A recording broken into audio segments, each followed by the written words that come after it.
देव उठनी एकादशी व्रत कथा। कार्तिक माह की शुक्ल पक्ष की एकादशी को देव उठनी एकादशी कहा जाता है।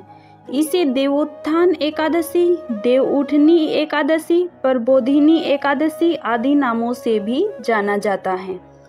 एक राजा के राज्य में सभी लोग एकादशी का व्रत रखते थे। प्रजा और नौकर चाकरों से लेकर पशुओं तक को एकादशी के दिन अन्न नहीं दिया जाता था।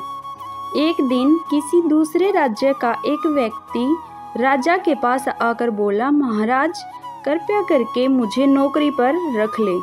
तब राजा ने उसके सामने एक शर्त रखी कि ठीक है रख लेते हैं, किंतु रोज तो तुम्हें खाने को सब कुछ मिलेगा पर एकादशी को अन्न नहीं मिलेगा।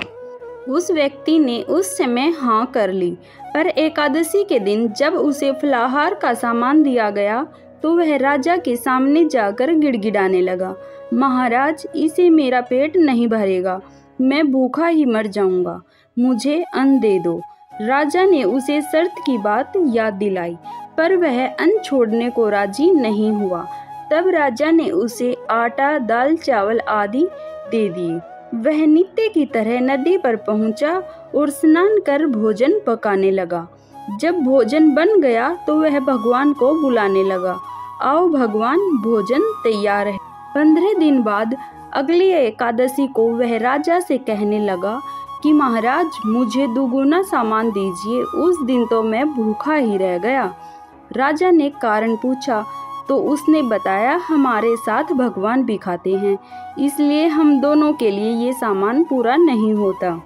बुलाने पर पीताम्बर धारण किए भगवान चतुर्भुज रूप में आ पहुँचे तथा प्रेम से उसके साथ भोजन करने लगे। भोजन आदि करके भगवान अंतर्ध्यान हो गए तथा वह अपने काम पर चला गया। 15 दिन बाद अगली एकादशी को वह राजा से कहने लगा कि महाराज मुझे दुगुना सामान दीजिए, उस दिन तो मैं भूखा ही रह गया। यह सुनकर राजा को बड़ा आश्चर्य हुआ। वह बोला, मैं नहीं मान सकता कि भगवान तुम्हारे साथ खाते हैं। मैं तो इतना व्रत रखता हूँ, पूजा करता हूँ, पर भगवान ने मुझे कभी दर्शन नहीं दिए।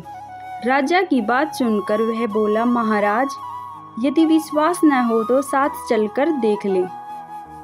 राजा एक पेड़ के पीछे छिपकर बैठ गया।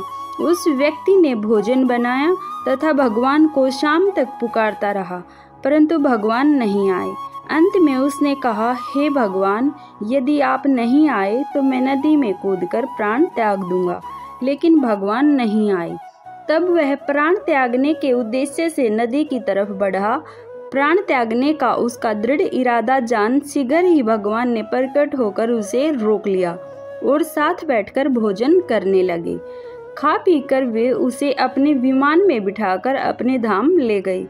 यह देखकर राजा ने सोचा कि व्रत उपवास से तब तक कोई फायदा नहीं होता जब तक मन शुद्ध नहीं हो।